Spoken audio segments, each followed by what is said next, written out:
Vamos lá, vamos começar.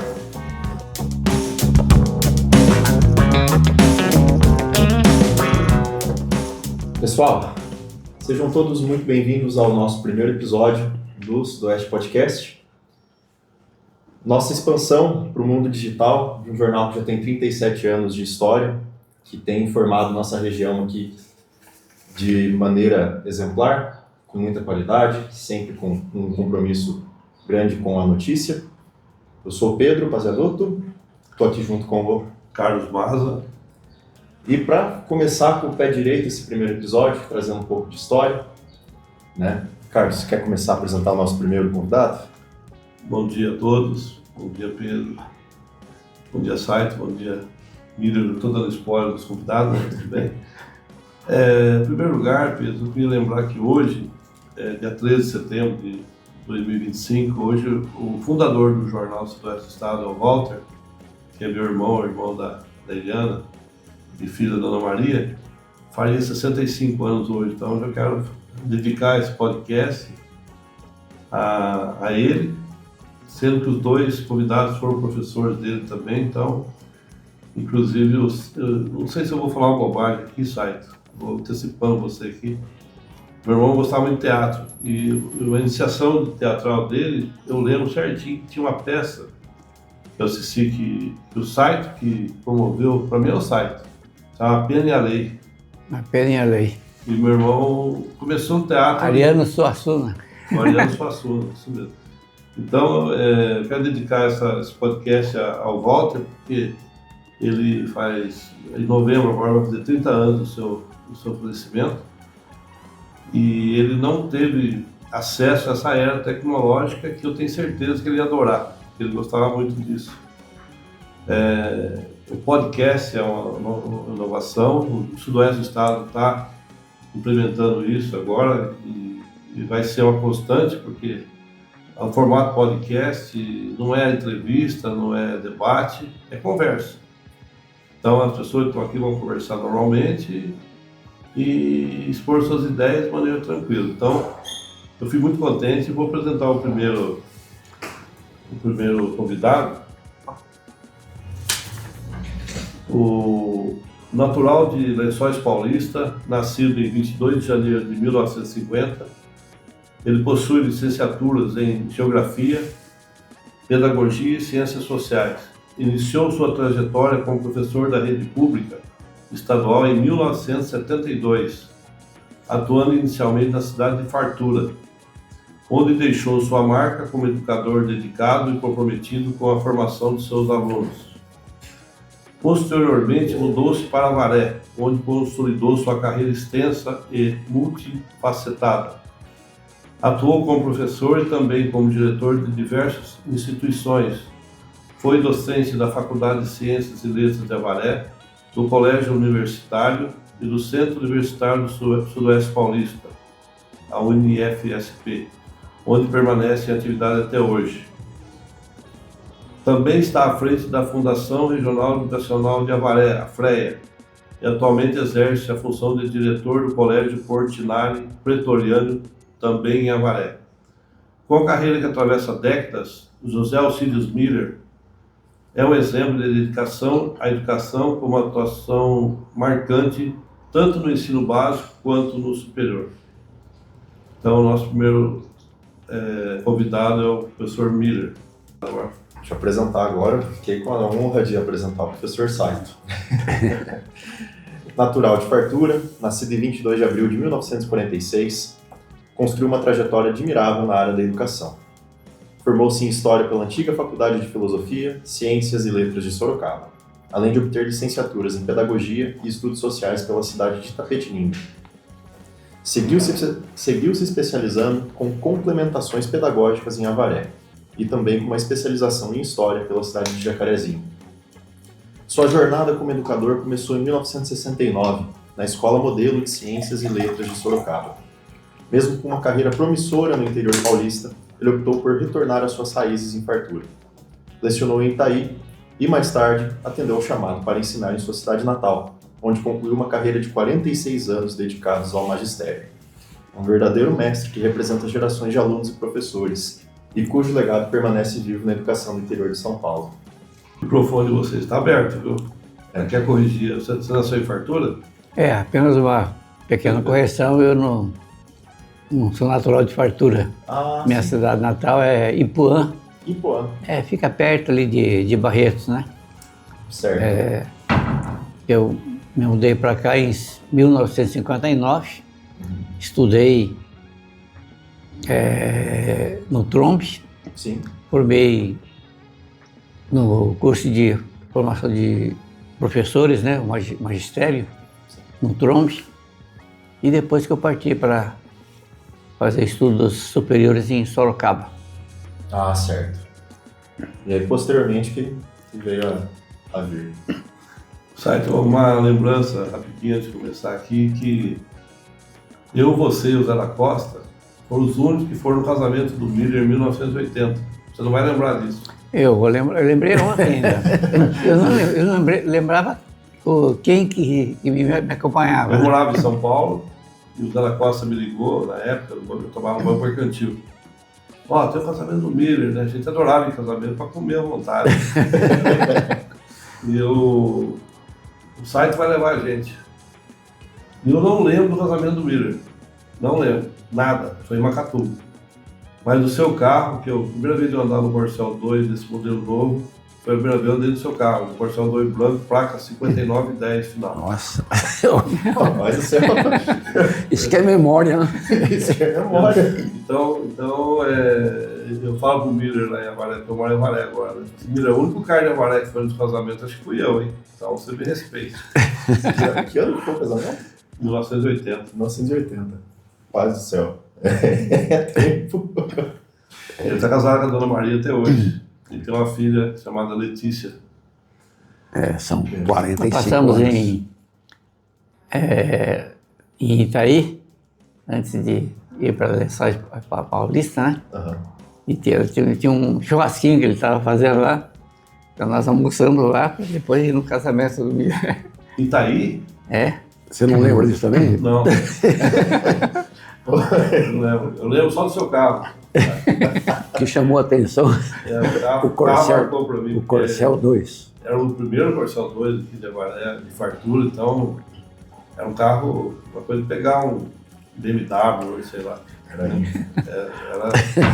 andava só de Fusca. Eu lembro do Fusca do Miller e lembro também do Passat dele. Então, Miller, eu ia pedir para vocês dois, antes o assunto principal aqui vai ser o conflito Israel-Palestina, que é o que o Miller vai falar para a gente, abordar sobre isso. Mas assim, como o Pedro gosta de história e também vocês fazem parte da história de Fartura, eu gostaria que vocês dois aí, à vontade, recordassem esse tempo, vocês ficaram juntos, como é que foi, onde vocês moravam. Porque eu pergunto por causa do seguinte: o Miller é corintiano roxo, o Saito é um palmeirense roxo. Como que essa amizade entre palmeirense e corintiano começou? Surgiu? Inclusive, tem fotos que a gente vai ter pôr depois aqui, de vocês jogando bola junto, né? Tinha o João de Inglês, que eu até tenho curiosidade de saber onde o João está, Robertão Moreira nessa foto, o Gabriel Palma, o Bier, tá nessa foto também, Passinho. Então eu gostaria se vocês ficassem à vontade para contar para nós esse tempo que vocês passaram na Pensão Priolo, que eu também conheci bastante lá, Zé da Costa, o povo que vocês conheciam de Fartura aí. Por favor. Assim que terminei a faculdade, né? Eu tive proposta de seguir carreira em São Paulo, ou então cursar estudos sociais na Universidade do México, que era a mais conceituada na época. Mas assim, minha vontade de voltar para a Fartura era tão grande que eu larguei tudo para voltar para a cidade. Mas naquela época, o sistema assim, de aceitar o professor era um pouquinho diferente. Fazia assim, inscrição em cada escola. E para minha infelicidade, aqui já tinha 3 professores de história. Não sobraria vaga para mim. Por isso que eu comecei a minha carreira em Itaí. Fiquei exatamente 2 meses e 2 semanas. Aí o meu compadre hoje, o Emílio, me ligou dizendo que um dos professores havia saído, né? E se eu gostaria de voltar aqui. Não pensei 2 vezes. Já fiz a mala no dia seguinte e embarquei, porque o meu sonho realmente era voltar aqui na nossa terrinha, né? Não sou nascido aqui, mas meu coração adotou essa cidade como minha, né? E eu comecei a carreira aqui, encerrei a carreira também aqui em Fartura. E me recordo que cheguei aqui no ano de 71.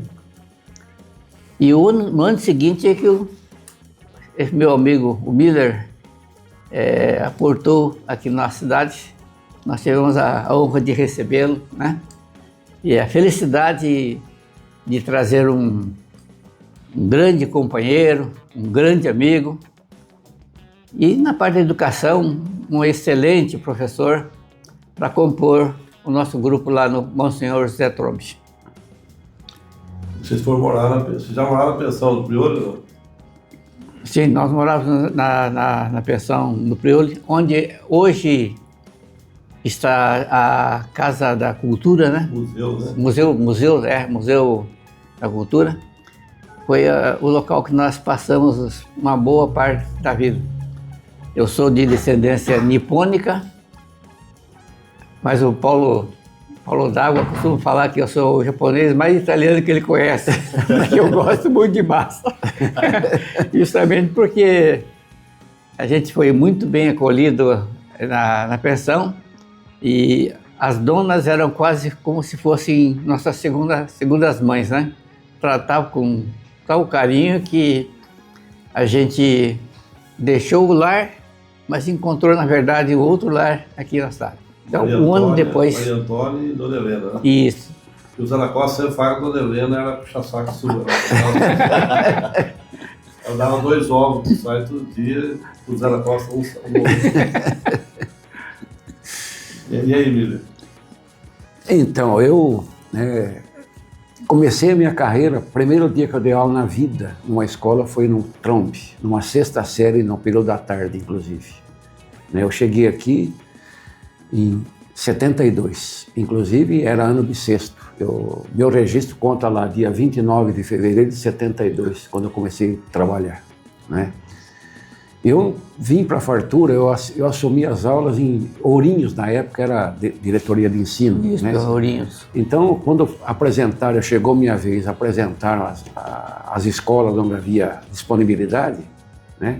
Fartura tinha 44 aulas. Eu, apesar de ser professor de geografia, não sabia onde ficava a Fartura. Desconhecia. E eu vi lá 44 aulas e falei, é essa mesmo, né? Pronto, e acabei vindo para cá. E como eu falei, eu não tinha experiência nenhuma, tinha dado aula na faculdade, mas aula assim para os próprios alunos, né? E cheguei aqui e tive muita dificuldade. Eu, na verdade, não tinha experiência. E os alunos eram muito bons alunos, eram realmente alunos, né, Saito? Alunos top, a gente pode falar assim. Bem diferente de hoje, né? Bem diferente de hoje, não tem dúvida. Então eu passei uns anos aí, na verdade, aprendendo. Então eu devo muito, olha, eu tenho fartura, eu até me emociono, eu tenho fartura no coração, porque foi aqui que eu aprendi. Continua aí, Saito. Eu me espelhava, inclusive, no Saito. O Saito era uma pessoa, vamos dizer assim, que todo mundo adorava aqui. E eu morava junto com o Saito. Nessa pensão, quem mais morava? Vocês lembram? Morava... De vez em quando o Zé da Costa, alternava, né? O Mauro Tonon, o Mauro Tonon, na Sabesp, e outros professores como o João de Inglês, o Osmar Malaquias, né? A Rosa Volpato de Botucatu, a Toninha, né? Posteriormente veio o professor Navarro, lá de Bauru, a Edneia, que é de Edneia Bernardina, também. de Campos, né? Sinélio Bernardino, né? Bernardina de Campos. Você é meu professor também. E tinha um professor primário, chamado Mário, que parava na pensão também. Então, querendo ou não, tinha essa troca, essa convivência, né? Existia essa troca por conta de experiências, de toda essa... professores e coisas assim, e naturalmente foi surgindo, né? Essa proximidade, a amizade foi criando, talvez pelos gostos semelhantes, coisas assim, né? Algo... O Miller é de Lençóis Paulista, ele me contou no carro que Lençóis Paulista tem uma pinga boa lá, né? Então o Navarro fazia ele trazer 5 litros de pinga. Na segunda-feira e na sexta-feira já não tinha mais pinga. Tinha que voltar a encher o garrafão, né? A gente tem umas passagens assim, eu novo na pensão, né, chega ali, a gente voltava da aula 11 horas, 11 qualquer coisa, né, certo? Por aí o Navarro falava pro Mário, vamos tomar um guaranazinho. Para mim era um guaraná de fato, né? Depois que eu fui descobrir que o guaranazinho, na verdade, o que era? Era um aguardente. Então, como eu falei para vocês aí, né, eu devo muito à fartura, sabe? Na verdade, eu leciono até hoje. São 53 anos de carreira, né? Estou como professor e pretendo continuar ainda enquanto eu tiver fôlego para isso, né? E você estava dizendo também, Miller, quando você vinha para cá, você tinha um Fusca e de Itaquarituba para cá e de Piraju para cá não era asfaltado? Não, é estrada de terra. Quando chovia era uma dificuldade tremenda para atravessar, não tem dúvida. E eu costumava, inclusive, passar uma cordinha de nylon no pneu do carro, na roda do carro, para evitar o atolamento aí no barro. Se bem que eu fiquei atolado numa ocasião, né? Fiquei preso. Mas, enfim, né, para mim foi, na verdade, um aprendizado eu trabalhar aqui em Fartura. Então, como eu falei, eu devo muito à Fartura. E Fartura, com certeza, deve muito a você e ao professor Saito. Essa geração que passou pela mão de vocês, está conversando no site, né, tem médicos, tem engenheiros formados e tal, e vocês deram uma pincelada, deram um toque, né, para a formação dessas pessoas. Então, a Fartura também deve muito a vocês dois, com certeza. Eu fui seu aluno, a minha mãe foi aluna de vocês, a minha irmã. Não sei se você se recorda, Márcia, quando nós começamos o trabalho aqui em Fartura, o ensino assim, estadual era assim, bem mais puxado do que o ensino particular. Sim. Quando o aluno ia repetir mesmo de ano na escola estadual, ele mudava para a escola particular para passar de ano e voltar novamente. Então o ensino realmente era assim, mais de qualidade. Nós tivemos a felicidade de reunir assim, uma equipe de professores que realmente gostavam. Não estava lá para esperar os 30 dias para receber o salário. Gostava, se preocupava com a formação do aluno, né?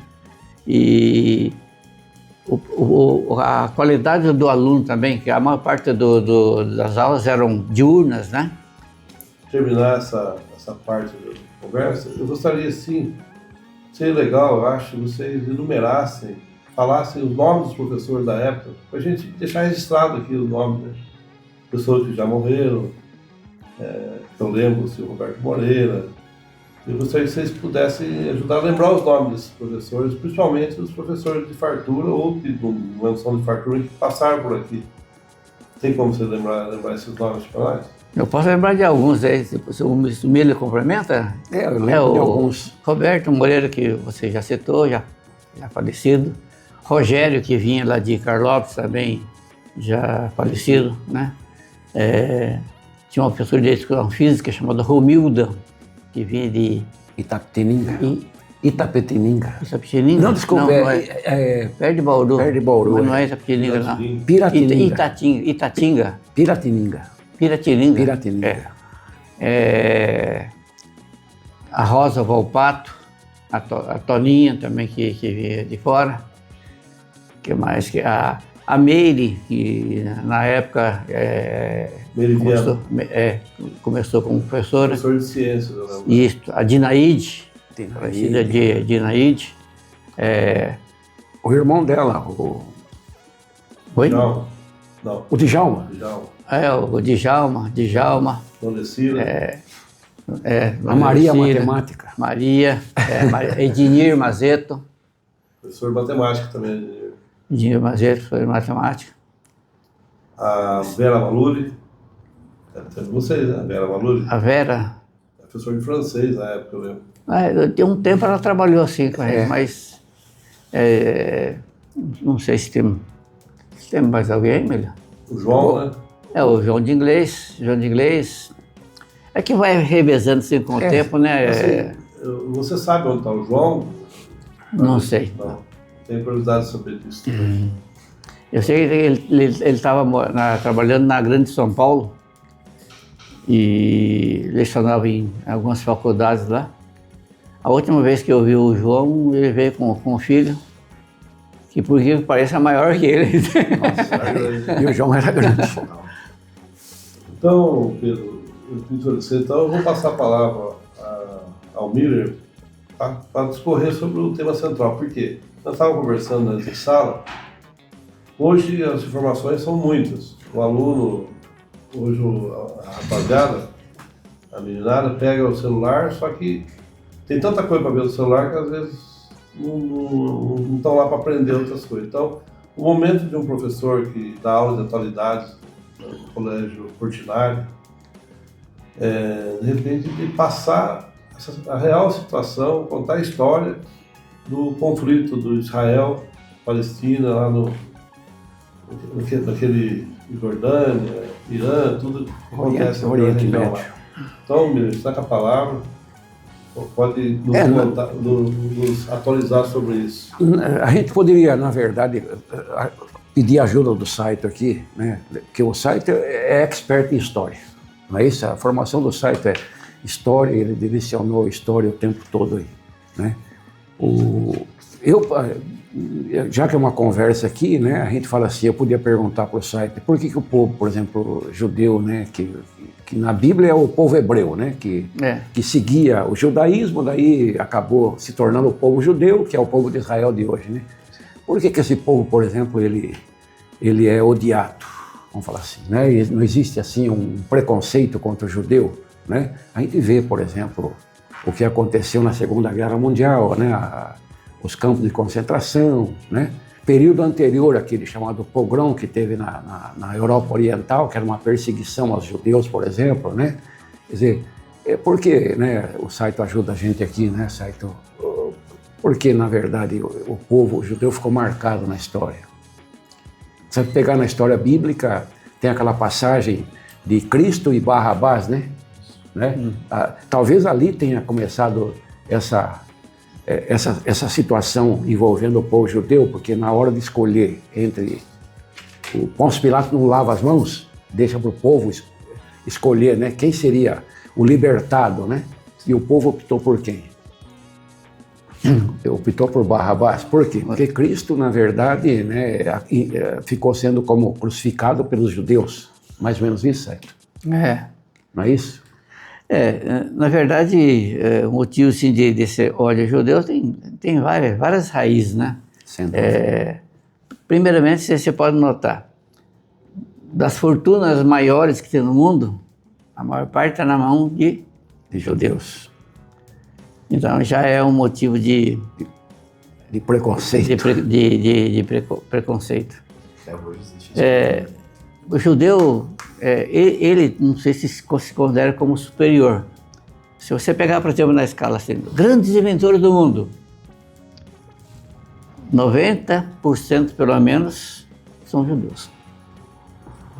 As grandes invenções que nós temos no mundo aí, que mudaram a cara do planeta, a maior parte é de judeus. Sem dúvida. Judeu que mora em Israel hoje. Isso. Pelo próprio fato de falar assim, que ser considerado como povo escolhido. Por porque eles são escolhidos e nós não. E é um outro motivo também de preconceito, né? Assim, em tempos modernos, os judeus não tinham pátria. Aí teve o Holocausto, Segunda Guerra Mundial, eles foram massacrados. Realmente foi uma barbárie aquilo que o Hitler promoveu em cima dos judeus, né? Milhões de judeus que foram mortos. Aí resolveu-se, depois da Segunda Guerra Mundial, se eles não têm pátria, vamos criar um lugar para eles lá. Mas vamos criar onde? Vamos pegar um pedaço lá do lugar que eles moravam e tal. Só que os lugares já tinham outros donos, por assim dizer. E eles não iam aceitar assim de mão beijada ceder uma parte do seu território porque os judeus não tinham pátria. Mas a história fala que os vencedores impõem as suas leis, né? E como vencedores, eles repartiram um pedacinho do terreno dos árabes e entregaram para os judeus. Será que os árabes tinham motivo para odiar os judeus?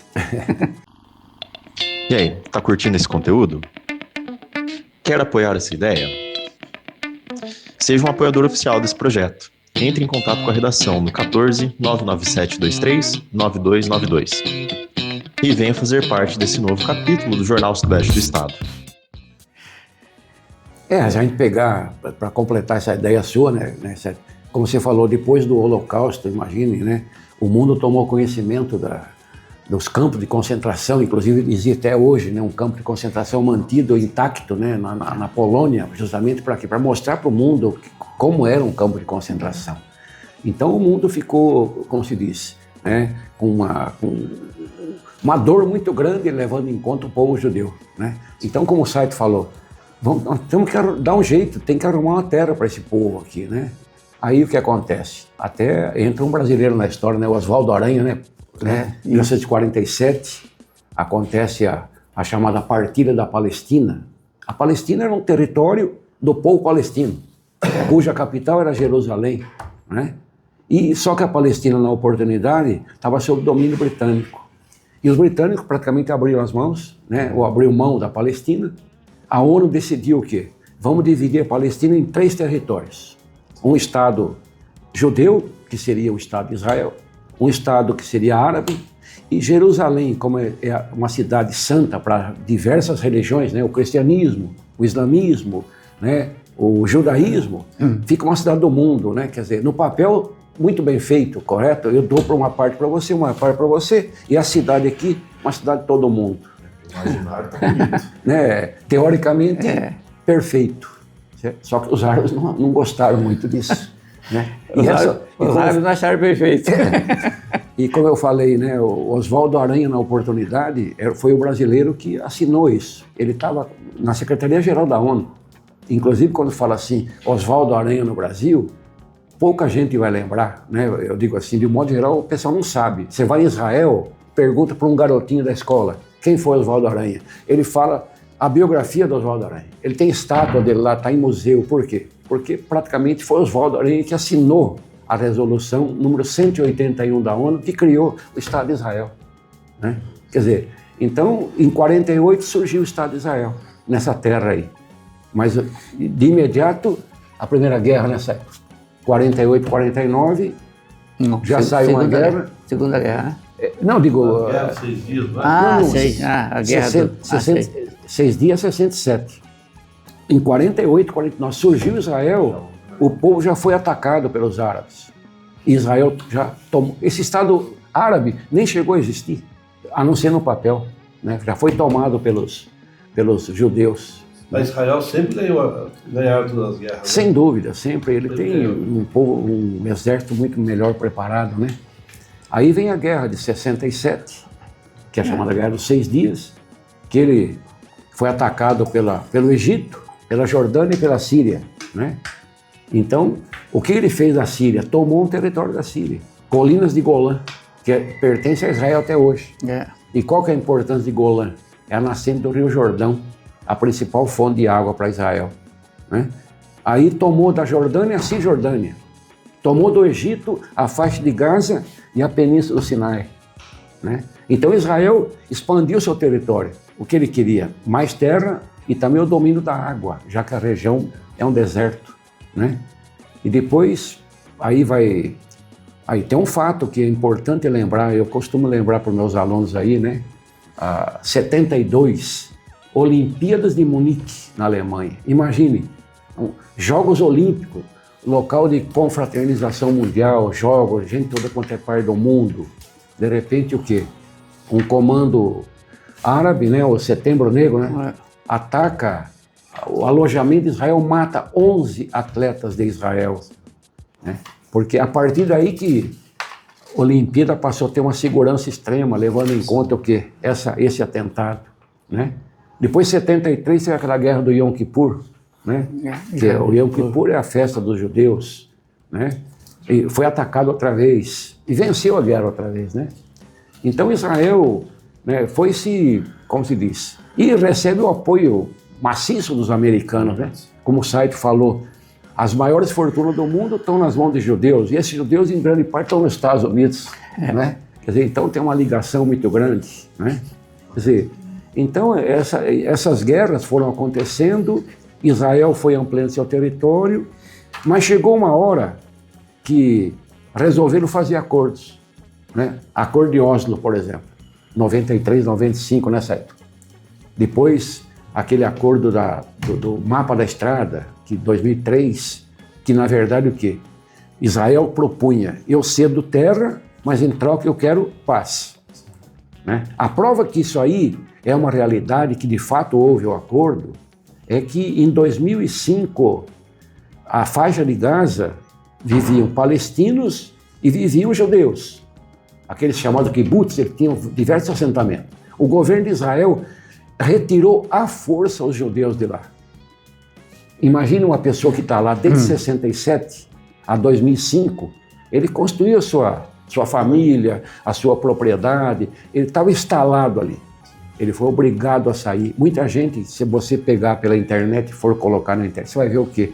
Que gente foi retirado à força de lá. Por quê? Porque aquilo fazia parte do acordo.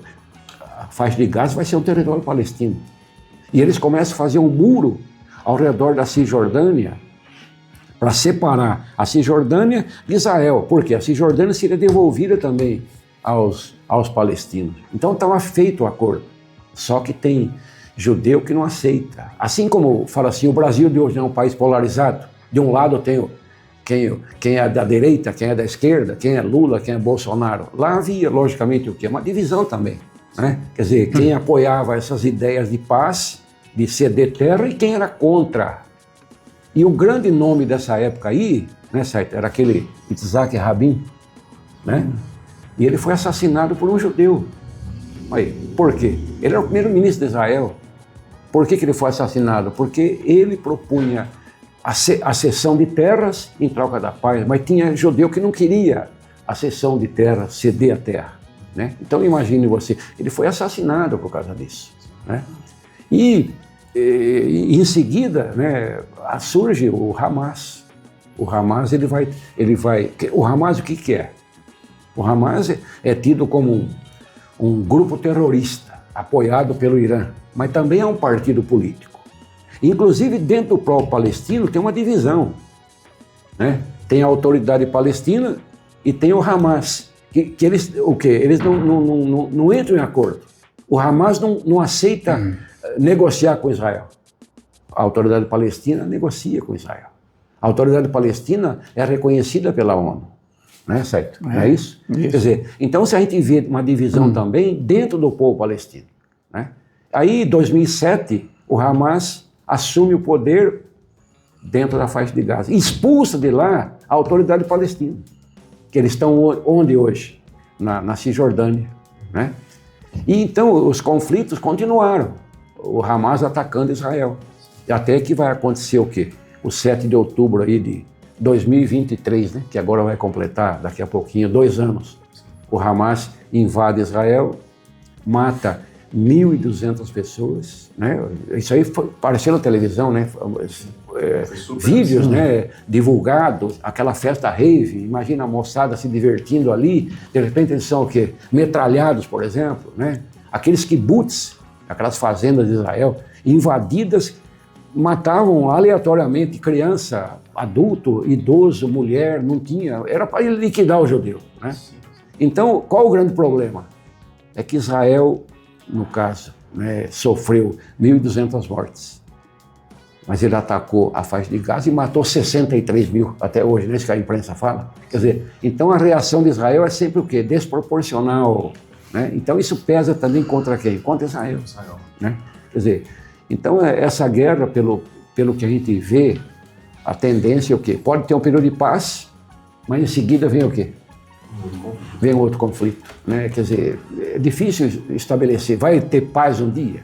Vai, inclusive o governo de Israel hoje, desse Benjamin Netanyahu, é totalmente contra ceder terra para Israel, para o povo palestino, né? Quer dizer, eles não aceitam de forma nenhuma. E talvez um outro governo que venha posteriormente aí possa ter uma outra ideia, né? Que outra ideia pode ser assassinado também, né? Então, assim, eu estava sentindo, ouvindo você, muito interessante, viu? Eu já li bastante sobre isso, mas estou aprendendo mais ainda. E pelo que você deu conotação aqui na sua fala, eu acho que o conflito lá é mais por território e a parte religiosa, a parte das muçulmanos. Tem conflito por causa de religião também ou não? Saito, vamos lá, Saito. Sempre tem um pouquinho assim, de diferença entre... Mas não é o motivo principal, não. Território. Território. Eu acho que, além das causas aqui enumeradas pelo Miller, a gente tem que lembrar também que há um interesse de grandes grupos em vender armas. Será que interessa mesmo que haja paz na região? Né? Essa venda de armas movimenta por ano bilhões de dólares. Então, se a gente pensar assim, será que um dia vai ter paz? Lá em Israel, eles não seguem Cristo, né? Quer dizer, na verdade, se a gente for olhar bem, né, fala judaísmo, cristianismo e islamismo, eles falam em Deus, né? E quem é esse Deus, né? Quer dizer... Então, ele não reconhece Cristo, assim. Não. O judaísmo, o cristianismo, né, Saito? Cristianismo. Porque se a gente for olhar bem, olha bem, pega a história, né? Fala assim, Abraão era casado com Sara, né? E Abraão era líder de um povo, mas ele, né, uma pessoa idosa tal, e a Sara era estéril, não conseguia dar para o Abraão um herdeiro que pudesse conduzir o povo após a morte do Abraão. O que a Sara faz? Pega, na verdade, a serva, né, da casa ali, né, e o Abraão mantém relação com a serva, né? E ela acaba gerando um filho, que é Ismael. Mas em seguida, por um milagre, a gente pode falar assim, né? Vamos dizer, né? A Sara também gera um filho, que seria Isaac, né? E quando nasce Isaac, o Ismael e a mãe é expulsa, porque seria um filho bastardo, né? E se você for ver na história, os descendentes de Ismael deram origem a Maomé. E os descendentes de Isaac deram origem a Cristo. E o Abraão no meio deu origem ao judaísmo. Então surgiu, do Abraão, praticamente surgiram 3 religiões. O islamismo, o cristianismo e o judaísmo. Quer dizer, então tem muita ligação. As raízes são as mesmas, né? O nome da esposa da serva era Agar, inclusive, né? Não é isso, Saito? Sara e Agar, que eram as 2 mulheres aí no caso, né? E o judaísmo, que é o Israel, eles só acreditam em Deus, então. Eles não têm ligação com Cristo? Eu não sei falar assim propriamente para você a respeito da... Porque tem muita coisa em comum entre o judaísmo e o cristianismo, né? Sabe, tem alguma coisa a acrescentar aí no caso? Jerusalém é uma cidade... Santa para as três religiões, né? Então, mas Jerusalém tem muito a ver com Cristo, né? Ah, sem dúvida, sem dúvida. Mas tem templos muçulmanos, judaicos. Por isso que eu falei, na divisão de 47, Jerusalém seria uma cidade do mundo. Porque se Jerusalém fica com Israel, desagrada os árabes. Se fica com o árabe, desagrada o judeu e o cristão. Então, né, é uma cidade, como eu falei, na teoria, perfeita a divisão, né? Só que... Concluindo então, pelo que você falou no fim aí, então você não vê assim a médio prazo o término desse conflito, a solução disso. É como, né, o Saito também falou, né, a venda de armas interessa, né, e guerra, na verdade, sempre vai ter o quê? Vai gerar muito dinheiro, né, destruição, mas em outro lado, dinheiro também, né. Aí entra assim, a Rússia, entra também... Porque fala assim, o Irã, que é um país teocrático, a gente pode falar assim, desde 79, né, tem um governo religioso, eles chamam Israel de o pequeno Satã. Chamam os americanos de o grande Satã, vamos falar assim, né? E financia esses grupos terroristas. Quem que arma o Hamas? É o Irã. Quem que arma o Hezbollah? É o Irã, né? Aquele Houthis que aparece hoje no Iêmen, né? Sim. Quem que arma esse povo também, né? Seria o Irã. Então o Irã é chamado de patrocinador do terrorismo mundial, vamos falar. Como prova disso, não teve agora recentemente aí um conflito Israel e Estados Unidos contra o Irã, né? A questão de armas nucleares, de desenvolvimento. Quem vende armas? Né? Quem vende armas? Justamente. Então, os russos vendem, os americanos vendem, todos os grupos vendem, todos os grupos lucram com isso.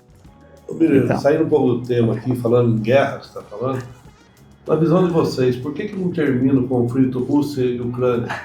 Por que essa guerra não termina? Seria por causa de armas também? Não, bom, a Rússia, aquela história assim, né? A Ucrânia, no tempo da União Soviética, a Ucrânia era uma das 15 repúblicas soviéticas, né? Então, era como se fosse, a gente usa o termo república, seria, se fosse o caso do Brasil hoje, seria como se fosse Minas Gerais ou a Paraíba, seria um estado da União Soviética, né? Eles usavam o termo república, né? E muito russo vivia dentro da Ucrânia, levando em conta o quê? O solo fértil. A Ucrânia tem uma fertilidade no solo extraordinária, como prova disso a produção de cereais ali, trigo, centeio, o milho, né? Semente de girassol, é muito grande, né? Minerais então, também, né? Oi? Minerais também. Chama as terras raras, por exemplo, carvão. A Ucrânia é o segundo maior país da Europa em termos de área territorial, né? Vamos falar assim, o primeiro é a própria Rússia. Então, como tem muito russo vivendo lá, né? E começou a haver, né, algum conflito depois de 91, quando acabou a União Soviética, né? Então, a Ucrânia tornou-se independente, assim como as demais repúblicas, né, tornaram-se independentes. Mas começa a haver dentro da Ucrânia conflitos entre o quê? Um ucraniano e um russo. Então o Putin, né, ele tem aquela ideia, porque hoje quem ocupou o lugar da Rússia? Não é a China? Sim. E no passado era Estados Unidos e União Soviética. E a Rússia caiu para como diria, uma situação de subordinação, né? Quer dizer, então o Putin quer fazer o quê? Voltar à Rússia grande, né? Vamos falar assim. Então ele pegou, de repente, fez o quê? 2014, ele invadiu a Ucrânia e anexou a Crimeia, né? E o mundo se calou, né? Não houve muita manifestação, não é isso? Exatamente. Isso estimulou o quê? Que em 2022, até no dia 24 de fevereiro, essa data é marcante, 24 de fevereiro de 2022, eles vão lá e invadem a Ucrânia, né? começa a bombardear a Ucrânia e eles fazem um plebiscito naquela região leste, onde vive a maioria dos russos. E eles disseram, essa região é nossa, que seria lá Kherson, né? Luhansk, Donetsk, que a gente conhece bem porque tem um time de futebol lá que é cheio de brasileiro, é o Shakhtar, não é isso? O Shakhtar Donetsk. E a região de Zaporizhia, né? Então, a Rússia quer essa região. Então, o Maza falou, e a guerra? Né? Qual o motivo? Outra vez é terra, né? Vamos falar assim. E qual a maneira de terminar essa guerra? Seria a Ucrânia abrir mão disso. Então pode ficar com isso. Aí termina a guerra. Mas a Ucrânia não quer fazer isso, porque é uma região muito rica, né? E a Europa, os países europeus, os países da OTAN, né, também não querem fazer isso. Por quê? Porque isso aí estimularia, de repente, o quê? A Rússia invadir outro país europeu, né? Então, essa guerra também está longe de ser finalizada nessa época. Não tem acordo. E aí, tá curtindo esse conteúdo? Quer apoiar essa ideia? Seja um apoiador oficial desse projeto. Entre em contato com a redação no 14 997 23 9292 e venha fazer parte desse novo capítulo do Jornal Sudeste do Estado. O que um quer, o outro não cede, né? Terra, a Ucrânia não quer ceder. Então, infelizmente, nós vamos ter que enfrentar isso aí, acredito eu, por um tempo ainda.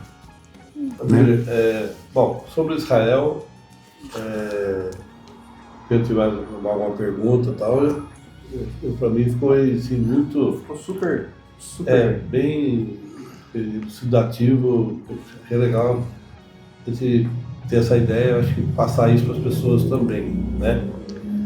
Eu vou aproveitar que a gente tá finalmente já... Mas, o conflito também tem sempre um fundo moral, por assim dizer, né? Por exemplo, para nós aqui do Ocidente, qual é a imagem que se passa de Israel? Israel sempre é a vítima. Ele reage, tal.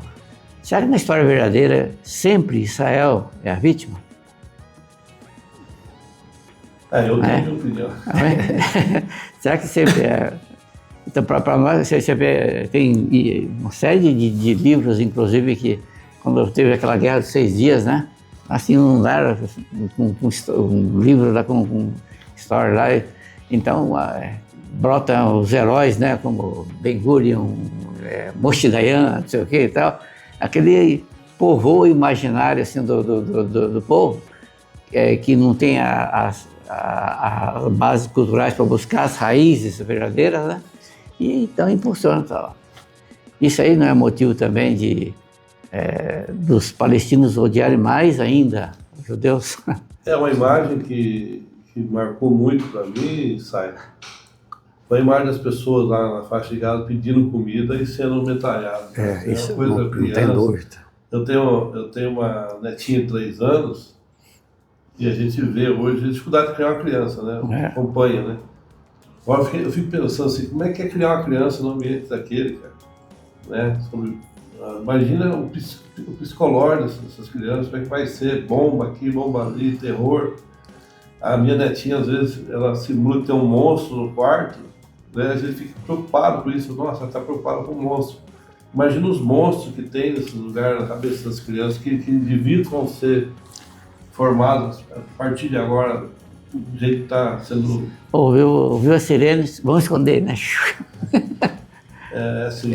Aqui no Brasil a gente pode falar o que for, né? Mas a gente tem esse ambiente de paz, pelo menos tem guerra, mas é mais guerra de fala, psicológica, né? Mas a gente é um país privilegiado nessa área, porque não tem... Seria muito bom se pegasse todo o pessoal do PCC e mandasse embora.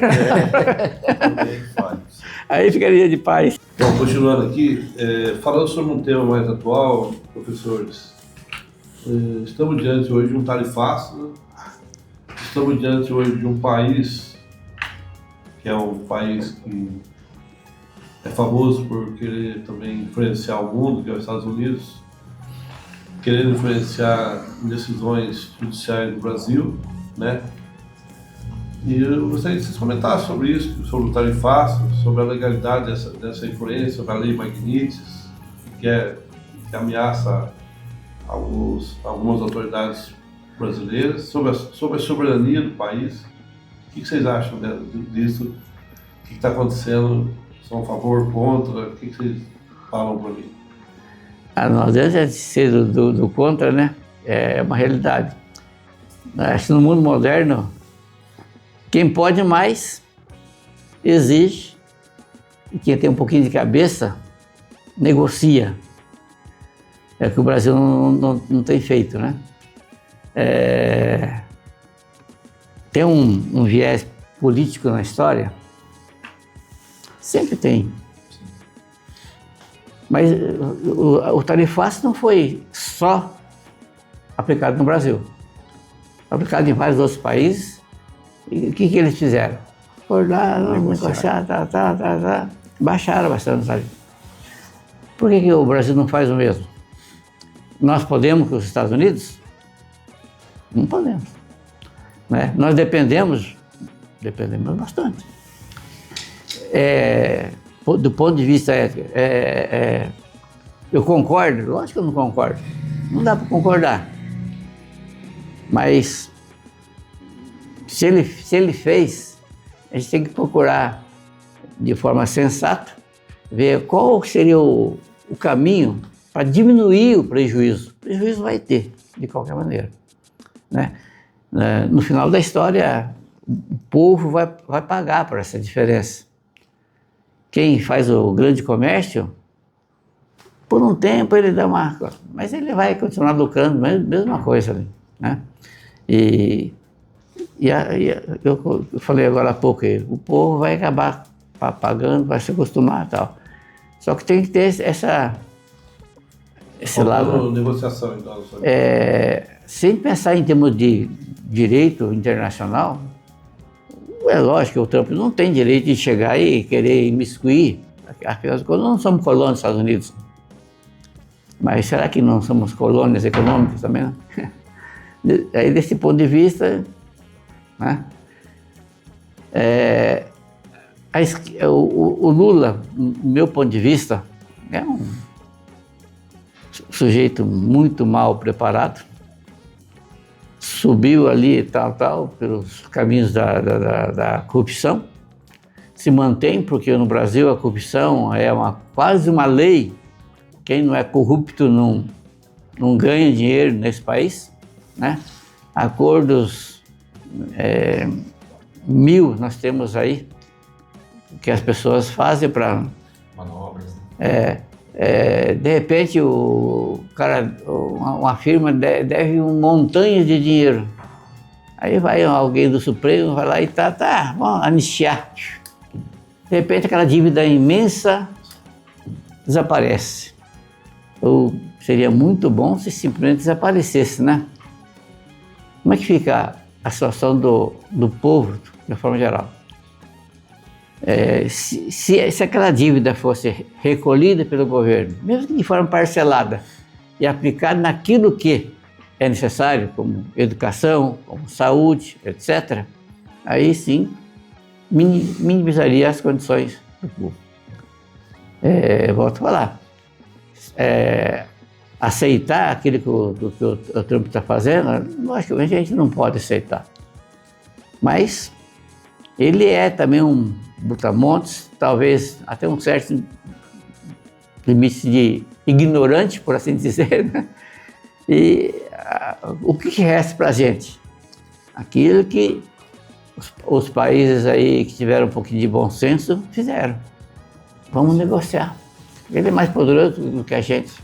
Vamos pedir, pelo amor de Deus, ver o que ele pode fazer para a gente, para minimizar, pelo menos, essa situação.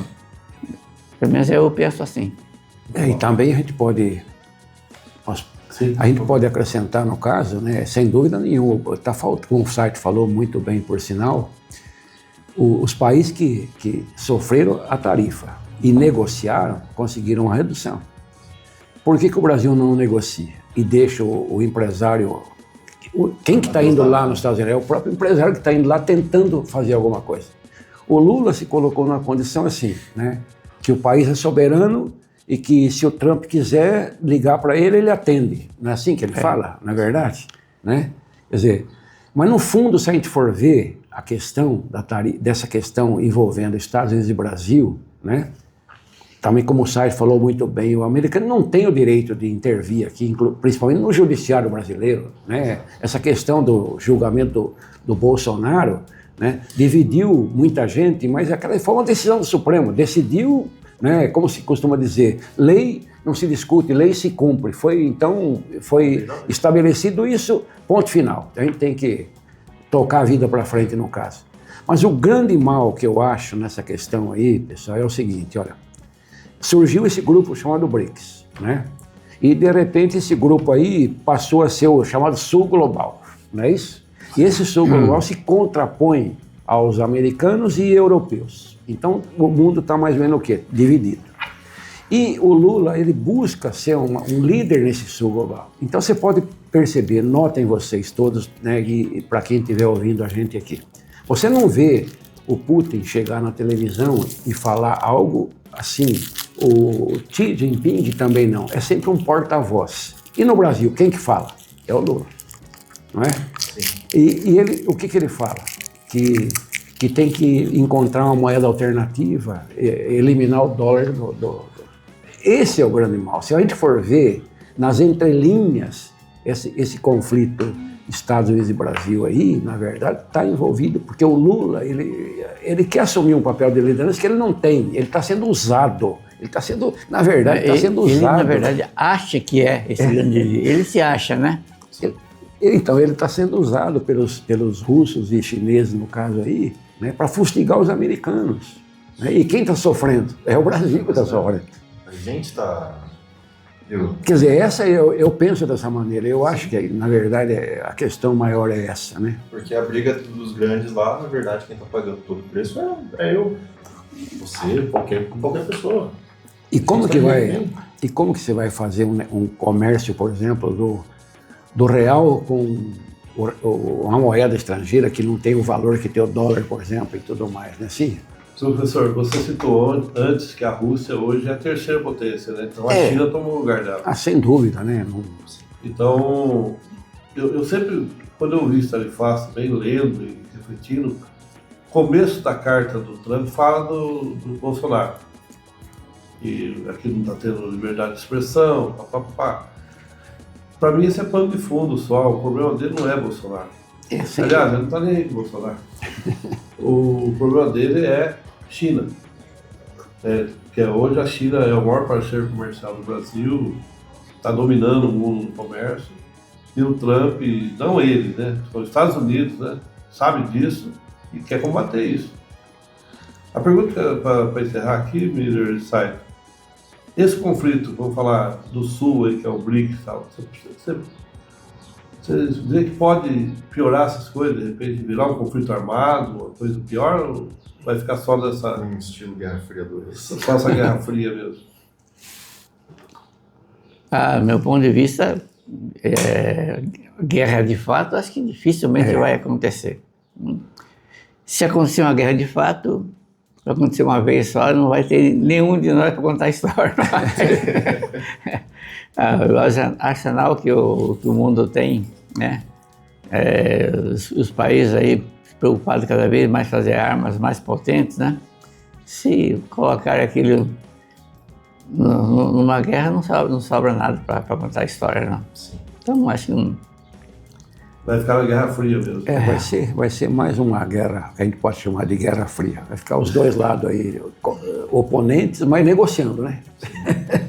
Porque não tem como um país não negociar com... Né? Americano e chinês não vão negociar. Americano e russo não vão negociar. Quer dizer... Né? Mesmo porque isso ali fácil também, não afeta só o Brasil, está afetando o povo americano também. Sem dúvida. Eles estão pagando mais caro pelo café, pelo suco de laranja. Mas o povo americano, para eles, o Trump é uma coisa boa para eles, porque ele protege os produtores locais, né? É nacionalista. E eles podem produzir tranquilamente, enquanto que nós, né? A gente tem que achar O- os parceiros. Mas uma colocação que você fez aí é bem interessante, né? Esse crescimento. A China foi um país que era pisoteado. No começo da história, né? O Japão, que é uma ilha praticamente aí em relação ao continente da China, tem passagens bastante negativas aí desses conflitos que foram realizados e tal, né? Aí de um tempo para cá a China cresceu e continua crescendo. Era 10ª potência, passou a ser a terceira, já é a segunda. Quem me disse que não vai ser a primeira depois de algum tempo? A China influi aqui no nosso país bastante. Muito, muito. Daqui a pouquinho eles podem até ditar o que produzir para que eles precisam ali. A soja é um exemplo, né? Não, e fora também, a gente deu exemplo, começamos conversando de carro, né? Hoje você tem BYD, Aval, celular, Xiaomi, etc., Redmi. É gigante, né, essa questão, essa troca, essa proximidade. Né? Então, Então, professores, eu penso, você teria uma coisa a falar, você também falar, eu acho que a gente está caminhando para o fechamento e eu vou deixar um espaço se o Pedro quiser falar alguma coisa e vocês também para dar o encerramento, a conclusão de vocês sobre o que aconteceu aqui hoje.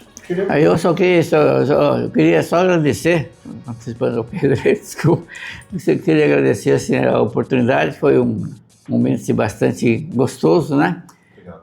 Tive a oportunidade de enriquecer mais ainda com o Miller, que é meu parceiro em termos de educação há muito tempo. Já aprendi muito com ele, aprendi um pouco mais hoje ainda, né? Recordando, porque tem muitas passagens que, por eu estar, não estar mais à frente do magistério, a gente acaba Passa. esquecendo, né? Fica meio embotado e tal. E as palavras produzidas aqui fizeram com que pudesse de novo brotar as memórias aí. A gente não chega a conclusão nenhuma. É duro entender esse mundo. Sem dúvida. Mas a oportunidade que vocês estão dando aqui foi bastante interessante. Gostei bastante, né? Bom, professor. E encontrar aqui com um velho amigo, com o Miller, o mesmo Maza, que há muito tempo a gente não se encontrava, foi muito gratificante. Então, muito obrigado da minha parte. Nós que agradecemos, professor. Obrigado mesmo, Saito. Eu também agradeço pela oportunidade e encontro pessoas aqui que há muito tempo que eu não via, né? O Mas eu tenho contato quase que sempre lá, né? O Saito, de vez em quando ele aparece na minha casa, sumiu, agora não está indo mais lá, não sei o que aconteceu. Acabou o mel. Mas como eu disse, eu agradeço muito e espero que a gente tenha contribuído aí para o pessoal que ouviu, que assistiu, tenha aproveitado alguma coisa. Nós estamos à disposição, né? Quer dizer, se eu falei algo aqui que desagradou alguém, me desculpe, né? Mas de qualquer maneira agradeço muito. E agradeço muito, como falei para vocês, agradeço muito a essa cidade.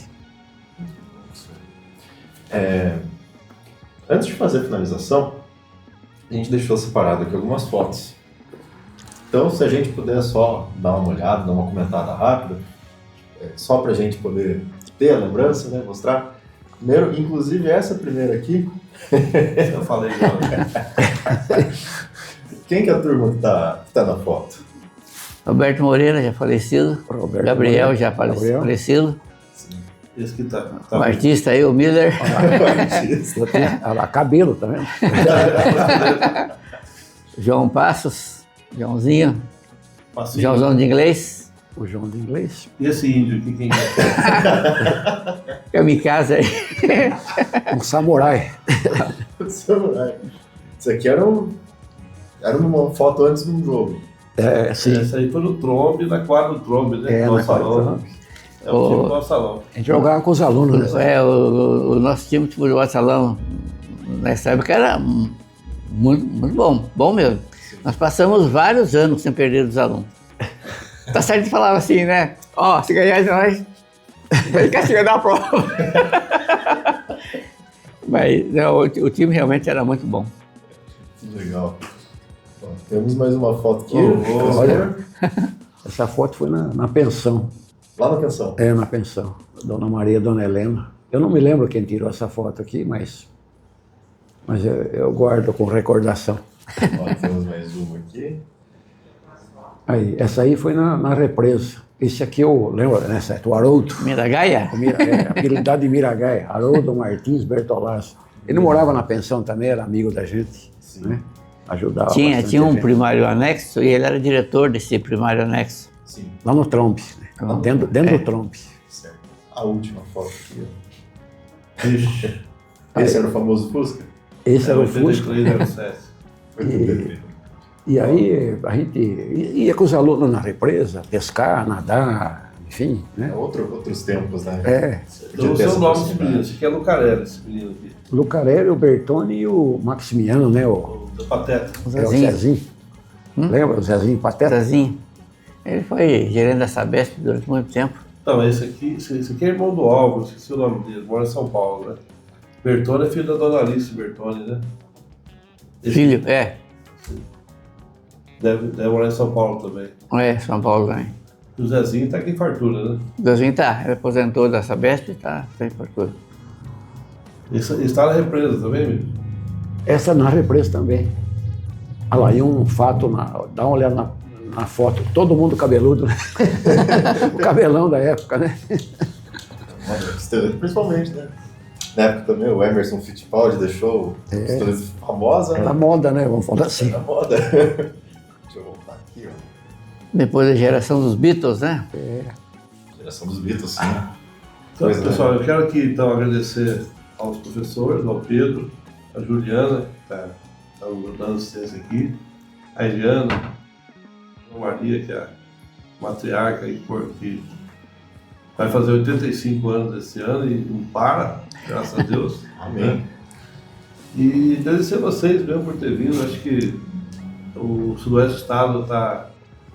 Hoje seria a nossa inauguração do espaço do podcast aqui, né? Ficou muito bacana, parabéns. Eu vi agora também o investimento que o jornal está fazendo. O futuro, né? Eu acho que podcast vai ser... já está sendo moda e aqui em Fartura, acho que em termos de jornal, é a primeira vez que eu vejo. Então, obrigado por ter vindo, né? A porta do Jornal do Estado sempre está aberta para vocês. O site está aqui, a sua casa, viu, site? Eu adoro pessoalmente estar perto de vocês. Eu acho que só me traz recordações boas e histórias boas. E a gente precisa de reverenciar os professores mesmo, né? Hoje eu tenho duas filhas, na verdade, que são professoras, uma de psicologia, outra de odonto. E é uma profissão ainda injustiçada, não valorizada como deveria. E que bom que vocês estão aqui, que bom que o Miller não parou da aula ainda, né?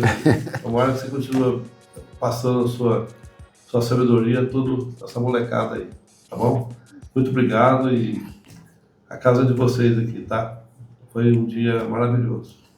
Sem dúvida. Te agradecer. Foi um grande prazer para mim estar podendo participar aqui na conversa, principalmente pela questão de conhecer e escutar essas histórias, ter tido o prazer de escutar esse compartilhamento de sabedoria aqui, esse conhecimento.